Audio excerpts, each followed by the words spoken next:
Welcome back to the channel. In today's video, I'm going to show you guys how to copy and share your Instagram profile link from the iPhone application. It's actually really easy and simple to do, just takes a couple minutes. But before we get started, I'm just going to remind you guys I do have lots of videos like this on my channel where I show you guys tips and tricks for social media and also how to customize your iPhone and stuff like that. So if you guys are interested in that, I'd really recommend you guys go check that out. And I'd also really appreciate if you guys would consider subscribing to my channel as I'm on my road to 10,000 subscribers. It would mean a lot.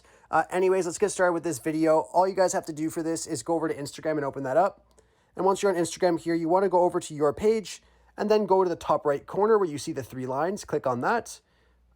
And then you will see an option here that says QR code. So if you go ahead and click on that, it will then display this with your little QR code for your channel or your account.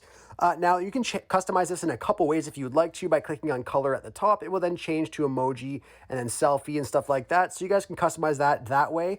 Now, with this, you guys can share it at the top by clicking the little share option. And then you're able to share it either on your Instagram story or as a post. You could also send this to your friends directly with a QR code. But if you just want the link to your Instagram channel, you can just click on copy, and that's going to just copy the link. So you're able to send links to people very easily, or you can just go ahead and share this and they can scan it as well. But once you have that link copied, you just go ahead and send it off in Messenger or Snapchat or any other social media that you would like to, just by pasting it and sending it off. Anyhow, I really hope I was able to help you guys out with showing you guys how to do this. If this video does help you out, be sure to leave a like on it and subscribe for more. Thanks for watching.